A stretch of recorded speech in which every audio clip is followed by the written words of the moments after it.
ওম শান্তি, ওম শান্তি, ওম শান্তি। আজকে একটু কঠিন টপিক, কিন্তু ভীষণ বাস্তব, এবং এই সম্পর্কিত বহু ভিডিও আপনারা ইউটিউবে পেয়ে থাকবেন। তবু আমি চেষ্টা করলাম আমার মতো করে একটু কিছু বলার। বিষয় ব্রহ্ম সত্য, জগৎ মিথ্যা। তাই আজ আর চ্যানেলটা সাবস্ক্রাইবের দাবি রাখলাম না। ব্রহ্ম সত্য, জগৎ মিথ্যা এটি অদ্বৈত তত্ত্বের মূল দর্শন, যা প্রাচীন ভারতের বেদান্ত দর্শনের মূল ধারার একটি। এটি আদি শঙ্করাচার্যের উক্তি। যা কিছু আমরা খালি চোখে দেখি তা সবই নশ্বর, সবই কালের নিয়মে বিলীন হয়ে যাবে। এ কথা আমাদের সকলেরই জানা, কিন্তু মানতে পারি না, মন চায় না। কারণ আমরা সকলেই মায়ার বাঁধনে বেঁধে আছি। মায়া বড় বিষম বস্তু, যা সত্যি আর মিথ্যের মধ্যে ফারাক বুঝতে দেয় না। ঠিক সে কারণেই আমরা যা কিছু অন্যায় করি তা সচেতনভাবেই করি এবং সমস্ত দায় চাপিয়ে দিই ঈশ্বরের ওপর। বলতে থাকি, আমি তো কাঠের পুতুল, তিনি যেমন করাচ্ছেন আমি তেমনই করছি, তেমনই বলছি। তিনি আমায় দিয়ে খারাপ কথা বলাচ্ছেন, খারাপ কাজ করাচ্ছেন, তাই আমি করছি। আমি কে? একটু ভেবে দেখুন তো, আসলেই কি তাই?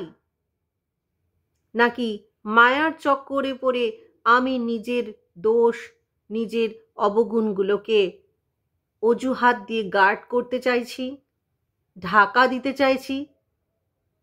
একটু ভাবুন। জগৎকে মিথ্যা মায়া বলা হয়, কিন্তু ব্রহ্ম অবিনশ্বর, নিরাকারী, নির্বিকারী, নিরঅহংকারী, শাশ্বত, চির বিরাজমান, কালের প্রভাবহীন এক পরম শক্তি, যেখানে নেই কোনো ধর্ম, নেই কোনো জাত পাত, যেখানে সব কিছু এক শক্তিতে বিলীন। কিন্তু তাই বলে এমনটা নয় যে জাগতিক সংসারের সমস্ত কিছু থেকেই আপনি নিজেকে সরিয়ে রাখবেন। জগতে যখন এসেছি অবশ্যই নিজের কর্মফল নিয়ে এসেছি, নিজের কিছু দায় দায়িত্ব নিয়ে এসেছি। তাই দায়, কর্তব্য, সামাজিকতা, সাময়িক সমস্ত অনুভূতি, এ সকল কিছুকে যদি আমরা সুন্দরভাবে অনুভব করতে চাই, তবে এই কথাটি অর্থাৎ ব্রহ্ম সত্য, জগৎ মিথ্যা, এই কথাটি শুধু স্মরণে রাখার অভ্যাসটুকুর প্রয়োজন। আমরা ঠিক সেটাই করতে ভয় পাই। আধ্যাত্মিকতা মানে যে স্ব অধ্যয়ন, আত্ম অধ্যয়ন, নিজেকে একটু ভালোভাবে জানা, নিজেকে একটু ভালোভাবে চেনা, সেটা আমরা বুঝতেই চাই না। ভীষণ রকম ভয়। কিসের ভয়? আধ্যাত্মিকতায় ভয়। না জানি কি কি ছেড়ে দিতে হবে, না জানি কি কি ত্যাগ স্বীকার করতে হবে, না জানি আমাকে কেমন অন্য মানুষ হয়ে যেতে হবে। ঠিক সেই ভয়েই আমরা নিজেদেরকে না চিনে, না জেনে পুরো জীবনটাই কাটিয়ে ফেলি। তো যে কথা বলছিলাম, যে যদি আমরা এই কথাটা মনে রাখতে না পারি তাহলে কি হবে? যা হচ্ছে তাই হবে।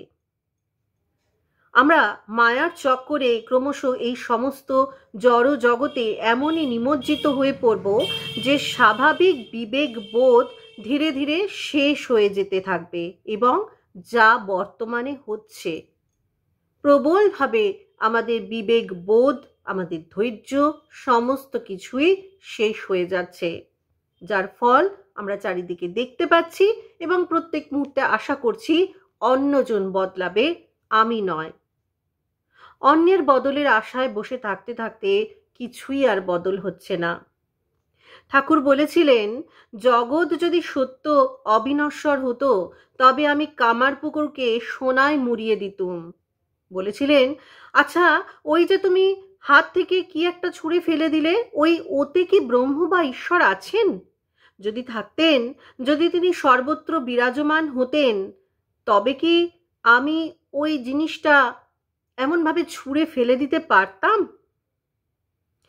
না। একবার এইখানে স্বাভাবিকভাবেই এই প্রশ্ন আসবে, তবে কি ঈশ্বর সর্বত্র বিরাজমান নন? না, ওই ইট কাঠ পাথরে কিন্তু ঈশ্বর বিরাজমান নন। প্রত্যেক আত্মায় ঈশ্বর বিরাজমান নন। ভাবছেন কি বলছি? ঈশ্বর বিরাজমান আত্মার মধ্যে জাগ্রত চেতনায়, না হলে এত অন্যায় হতো না। একটু ভাবুন তো, যে ক্রাইম করে সেই ক্রিমিনাল, সেও কি ঈশ্বর? না। তার আত্মাও কি ঈশ্বর? না। কিন্তু আমরা কিন্তু সেটাই বলে থাকি যে প্রত্যেক আত্মায় ঈশ্বর বিরাজমান। আত্মার মধ্যে জাগ্রত চেতনায়, মন বুদ্ধিতে ঈশ্বর বিরাজমান। তাই প্রত্যেকের উচিত সেই আত্মাকে, সেই মন বুদ্ধিকে ঈশ্বরের চেতনা সম্পর্কে জাগ্রত করা।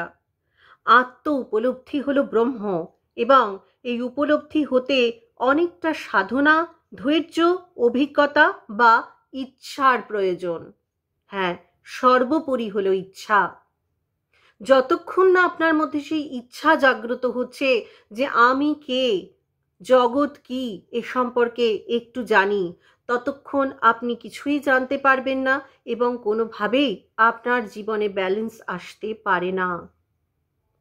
আমরা সবাই সুখ খুঁজছি, শান্তি খুঁজছি, কিন্তু খুঁজে পাচ্ছি না। যত দিন যাচ্ছে তত আমাদের কাছে সাধনের সামগ্রী প্রচুর হয়ে যাচ্ছে।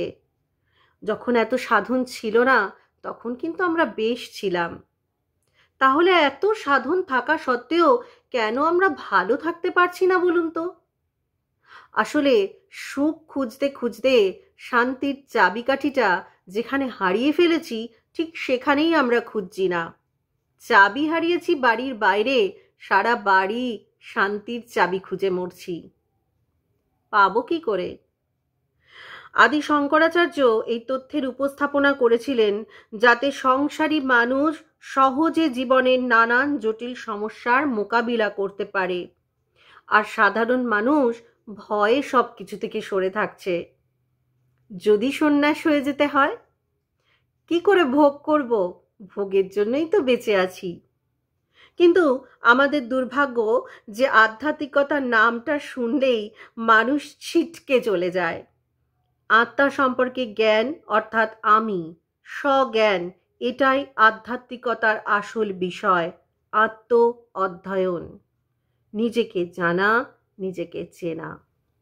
যাই হোক, যে এই আত্ম উপলব্ধি করতে পারবে বা করার ইচ্ছে রাখবে, সেই এই সহজ ব্রহ্ম তত্ত্বের রহস্য আন্দাজ করতে পারবে। মোটেও এটা যে জটিল নয়, ক্রমশ সে বুঝতে পারবে। তবে আসলে সংসারে বসবাস করি তো আমরা, তাই সব কিছুর মধ্যে থাকতে থাকতে চেতনার বিচ্যুতি ঘটে যায়। যার মধ্যে, যে মায়ার মধ্যে আছি, সেটাকেই বাস্তব বলে বোধ হতে থাকে। সেই মায়া থেকে বেরোতে প্রবল ভয় অনুভব হতে থাকে। ভীষণভাবে আমরা আতঙ্কে ভুগতে থাকি। যেভাবে আছি বন্দি দশায়, সেই বন্দি দশাটাকে আমরা যেভাবে হোক জিয়ে রাখতে চাই, কিন্তু আমরা মুক্তি খুঁজছি।